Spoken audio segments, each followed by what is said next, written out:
आज की क्लास में हम लोग पढ़ेंगे क्लास 12 का English rainbow part 2 Bihar board का है।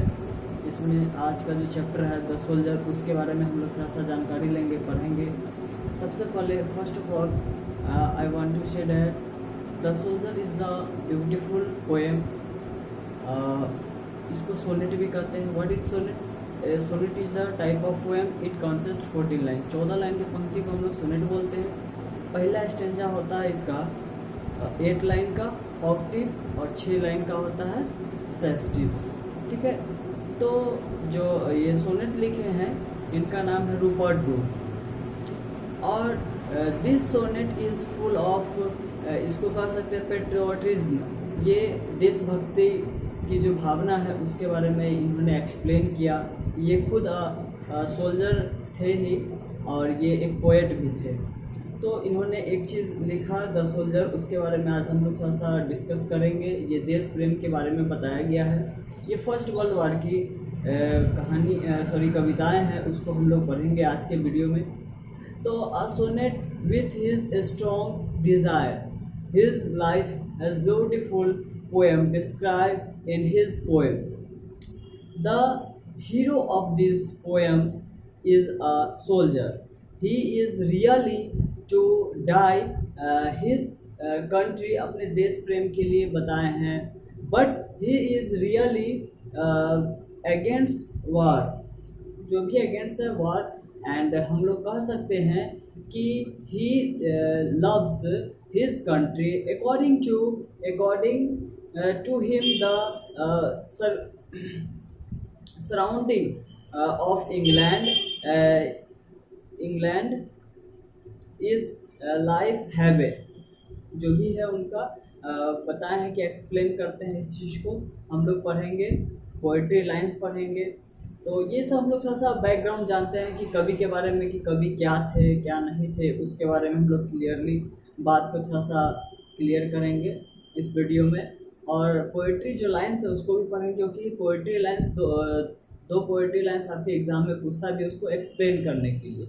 तो आप कह सकते हैं lastly I want to say that he wants himself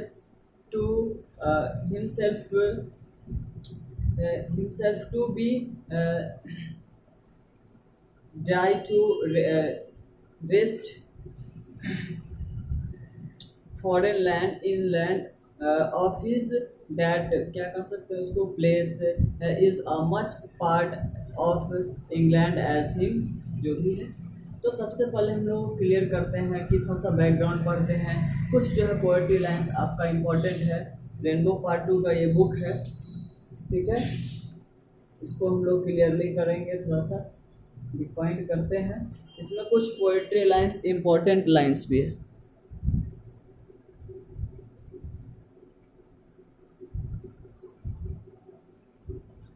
तो आज आप लोग देख ही रहे थे, ये जो सोनेट होता है ये दो प्रकार के होते हैं, पेट्राचन सोनेट और शेक्सपियन सोनेट।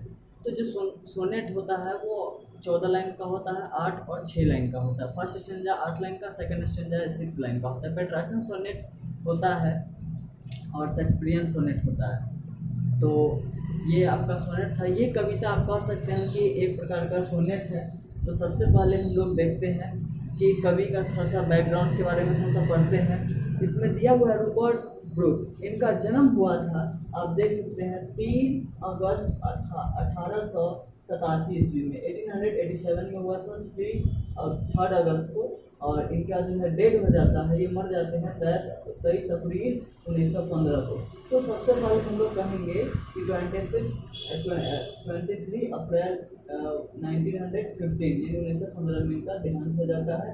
इनका जन्म के बारे में हम लोग थोड़ा सा डीपली जानते हैं। Born in England. तो सबसे पहले जानते हैं, इसमें लिखा हुआ है, इनके बैकग्राउंड दिया हुआ है कि Rupert Brooke was born in a well to do academic family. His father was a house master at Rubens schools, where Rupert was educated before going to King's College. तो सबसे पहले हम लोग जानते हैं ये कैम्ब्रिज में है। सबसे पहले जानते हैं कि ये बहुत अच्छे पढ़े लिखे जो होते हैं फैमिली से ये बिलोंग करते थे। इनके फादर जो थे वो हाउस मास्टर थे। हम लोग कह सकते हैं कि ये एक स्कूल के इंचार्ज भी, मतलब इंचार्ज के रूप में काम किए हैं इनके फादर। और वेयर जो इनके रूपर्ट ब्रूक है, ये अच्छे एजुकेशन लिए थे। वो स्कूल का नाम भी दिया हुआ है, कॉलेज का नाम है जो कैम्ब्रिज में। तो W.B. Yeats, the famous poet, described his as the handsomest younger man in England। ये आपको हम बताएंगे। W.B. Yeats जो है ये एक कवि थे। इन्होंने बताया था कि ये जो है बहुत ही यंग मैन थे। ये आपको नेवी में थे। ये सोल्जर सिपाही भी थे। He was not a soldier, he is a poet भी थे। ये सोल्जर भी नहीं थे, एक कवि भी थे। तो फर्स्ट वर्ल्ड वार में कैसे लोगों को ये हेजिटेशन होता है ना, तो उसके लिए देश प्रेम के लिए, देशभक्ति के लिए उन्होंने प्रोत्साहित किया था। उसके बारे में हम लोग जानते हैं किस प्रकार से, और हमारे सिलेबस में है, इसलिए हमको थोड़ा सा ध्यान भी देना पड़ेगा इसका लाइन सब जो है। और इसमें जो है बताया गया कि इनका बुक्स भी है। Books broken is remind as a war poet, इनको वार पोएट भी कहा जाता है। ठीक है। द सोल्जर एक प्रकार का सोनेट है। ये 5 war sonnet of which the soldier, 5 गो जो वार हुआ, 5 गो मतलब कि ये से तो फर्स्ट वर्ल्ड वार की ये घटना है। ठीक है, फर्स्ट वर्ल्ड वार के बारे में बताए हुए हैं। लेकिन इसमें देखिए इनका जन्म हुआ था इंग्लैंड में। डेड इन एशियन सीज, आप इनको कह सकते हैं कि ये जो है यहाँ पे इनकी मृत्यु हो जाती है। तो किस कारण से हो जाती है? ये एक आयरलैंड द्वीप समूह है वहाँ पे, है ना। तो ये ऑफ हिल्स आयरलैंड जो भी है जगह का नाम दिया हुआ है। और इनको जो है ब्लड पॉइजनिंग हो जाता है, कीड़ा को काटने से इनकी जो है मृत्यु हो जाती है। ठीक है। और हम यहाँ पे लिख भी दिए कि ये आपके जो पोएट है वो आपको ये वार पोएट है, और ये जो है देशभक्ति की खुली भावना से इस चीज़ को बताया हुआ है। तो सबसे पहले हम लोग देखते हैं इन्होंने देशभक्ति की भावना को कैसे बढ़ाया, और कह सकते हैं हम लोग कि सैनिकों का जो है मनोबल किस तरीके से उन्होंने बढ़ाया था उसके बारे में। और इसमें दिया हुआ है कि हमने कुछ लाइन्स इसमें से छाट के रखा हुआ है ताकि आप लोगों को दिक्कत न हो। सोल्जर बिलोंग्स टू एंड, आप ये सोल्जर पढ़िएगा तब आपको पोइट्री क्या है। Poetry is the imagination of mind. आपको कल्पना करना पड़ेगा, सोचना पड़ेगा उसी प्रकार से कि आपका जो ये कविताएं हैं ये आपको आई एम अ पोएट, आपको खुद से पोएट बन के सोचना पड़ेगा, समझना पड़ेगा। और पोएट्री लाइन्स पढ़ेंगे तब आपको अच्छे से क्लियर हो जाएगा कि क्या कविता कहना चाह रहा था। ठीक है। तो इसका जो फर्स्ट लाइन है, if I should die think only this of me that there is some corner of a foreign field। ये बहुत अच्छे तरीके से कहना चाहते हैं कि if I should die, यदि मैं अगर मर जाऊं, ठीक है, तो think only this of me, इनके बारे में। तो ये आपका कविताएं हैं।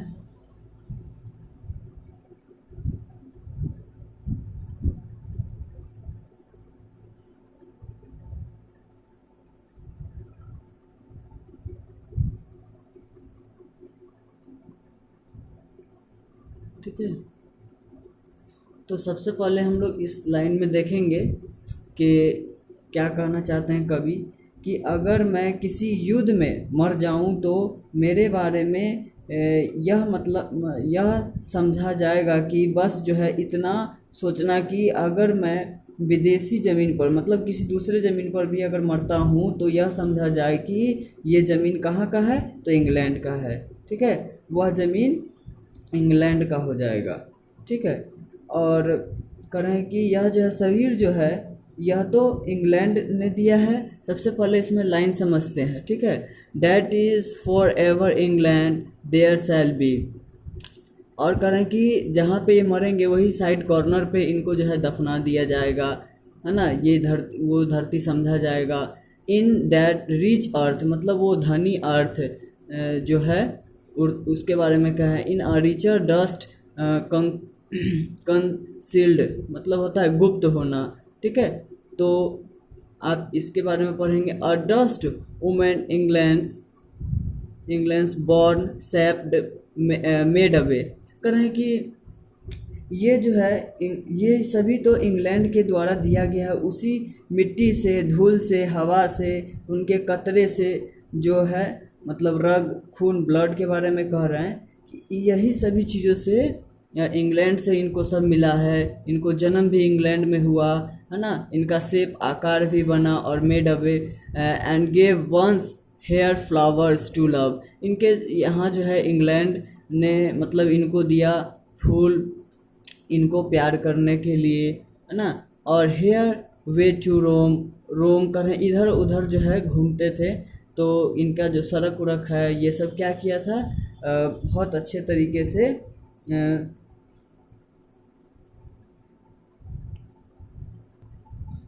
तो वही चीज़ कहा गया था इसमें कि ये जो है अमीर धरती, ठीक है, मेरा जो है सौभाग्य हो जाएगा मिट्टी में, या मतलब ये डस्ट है, धूल मिट्टी कण में मिल जाएंगे ज़्यादा, यह जो है अमीर धरती। इसके बारे में थोड़ा सा हम लोग बैक चले गए हैं, इसलिए थोड़ा सा वीडियो में दिक्कत हो रहा है।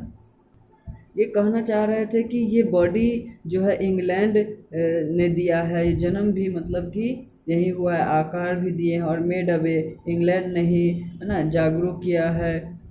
और जो है इंग्लैंड से ही कभी मतलब फूल दिए थे इनको प्यार करने के लिए, रास्ता दिए थे घूमने के लिए। इंग्लैंड का जो है वह शरीर, है ना, जिससे हमेशा मतलब कि ये क्या करते थे, मतलब इंग्लैंड को कभी ये भूल नहीं पाएंगे, हमेशा मतलब साहस किए, मतलब ये जब मरने के बाद ये जब जाएंगे, है ना, इंग्लिश हेवन में बैठ करके स्वर्ग में, तो इनको ये सब मेमोरीज याद रहेगा, इसके लिए इन्होंने लिखा था। और ये कविताएं ये जो है सॉन्ग के रूप में भी गाया गया था, है ना। तो वहाँ पे गीत गाता था सोल्जर लोग। तो यहाँ पे दिया हुआ था a body of England brought of English air, breath English air, ठीक है, यहाँ पे लाइन भी है। तो पहला जो ऑक्टिव था OCTAVE, ऑक्टिव जो है 8 लाइन का है। सेक्सटिव SESTEET, सेस्टिव 6 लाइन का था आपका। अब हम लोग इधर के तरफ पढ़ेंगे, ठीक है। वही था कि वह शरीर जिसने हमें साहस किया, है ना। और यहाँ पे लाइन भी है वासेड, मतलब धोना, वाश करना, washed by the rivers blesses by suns of homes, कह रहे हैं कि धोने का काम किसने किया, तो नदी ने किया। और ब्लेसेड यानी आशीर्वाद देने का काम सूर्य ने किया। और कह रहे हैं कि and think this hearted all एवेंस सेप्ड अबे। देखिए तो आप समझ सकते हैं, नदियों ने नहलाने का काम किया है, और इंग्लैंड के शरीर के जो है द्वारा सूर्य से आशीर्वाद दिया है। एंड कह रहे हैं कि सोचा गया, मतलब सोचना जो हमारी थिंक है वो भी तो इंग्लैंड के द्वारा दिया गया है। जब वह कहते हैं कि मैं मरूंगा, मरने के बाद वह जो है धूल में मिट्टी में मिल जाएंगे, तो वह पवित्र जो है धनी हो जाएगा। और जो है और इनके जो है यहाँ पे एक लाइन भी है, a pulse in the internal mind no less, है ना। ये बहुत ही अच्छा लाइन है, ये आपको पोएट्री लाइन्स पूछ भी सकता है एग्जाम में। तो कह रहा है कि धड़कन, ये जो शाश्वत इंटरनल माइंड है, जो मन है ना, मन कभी नहीं मरता है। कह रहा है कि जब वह मरने जाएंगे, मरने के बाद जब वह स्वर्ग वाले हेवन वाले गाड़ी में बैठ के जब जाएंगे, तब इन सभी चीज़ों को याद करेंगे, तब इनको बहुत ही अच्छा लगेगा। सोच है, ये विचार है। जो यादें हैं जो इंग्लैंड ने मुझे दिया है, बहुत प्यार है इंग्लैंड से, ये बात बताएं हैं अपनी धरती से, है ना। हर एक को है, हर एक भाषा को है, हर एक देश को है, हर एक राष्ट्र को है। वे कह रहे हैं कि सारी वे वे सारी यादें इंग्लैंड ने जो इनको दिया है ये ले जाएंगे, और जो है और इसके बारे में सोचते रहेंगे, और इंग्लैंड ने दिया है हमें और फिर से याद करने के लिए, ठीक है। और पढ़ेंगे gives somewhere back the breath by England given, है ना।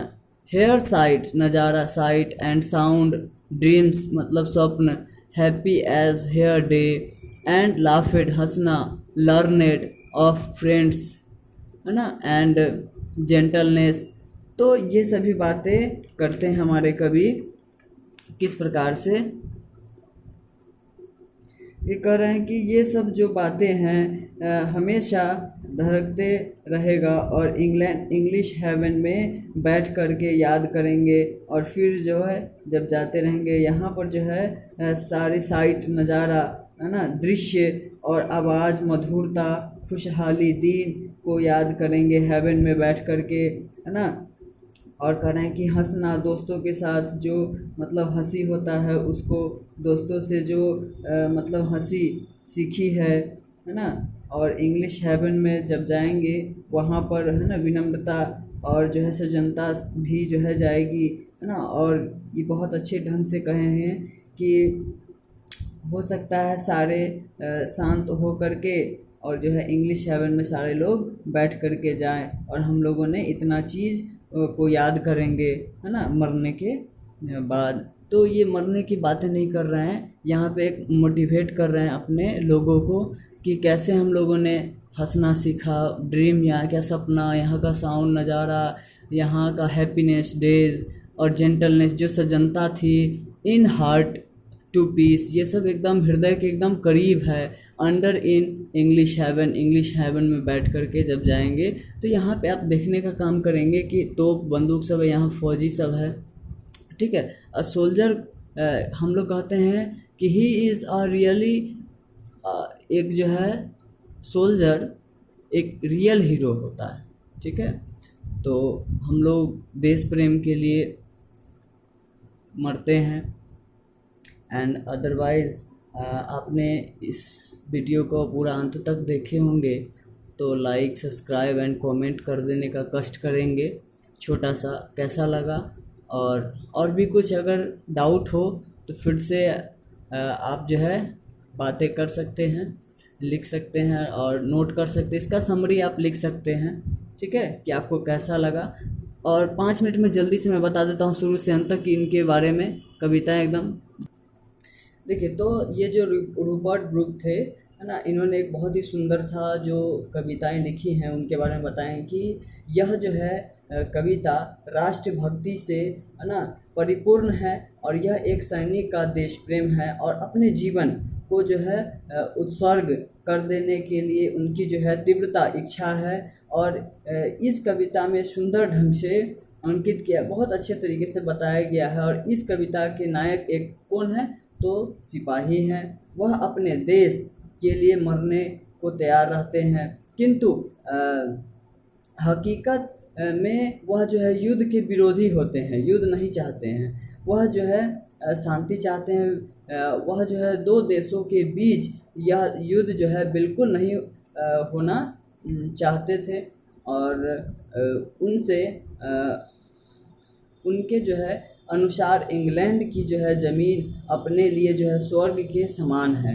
वह जो है विदेशी भूमि पर जो है स्वयं चित्र नंद्र, जो भी उनकी जो चित्र मतलब दृश्य नज़ारे साइड्स जो देखे थे, हंसी मुस्कुरान, ये सब जो लेकर के जाएंगे इंग्लिश हेवन में बैठ करके, तब की बातें करते हैं। और उसके लिए जो है विदेश का वह जो है भूभाग जो भी इंग्लैंड का है वैसा ही है जैसा वह जो है स्वर्ग को मानते हैं। तो हम लोगों ने इस वीडियो में बहुत अच्छे तरीके से देखा कि द सोल्जर किस प्रकार की कविताएं थी, ये क्या है नहीं है। तो इसमें जो है आप इसका जो है इसमें समरी लिखेंगे, वर्ड मीनिंग्स याद करने का कष्ट करेंगे, आपको वर्ड मीनिंग्स भी दे देंगे। ठीक है, अगर आप चाहे तो वर्ड मीनिंग लिख सकते हैं।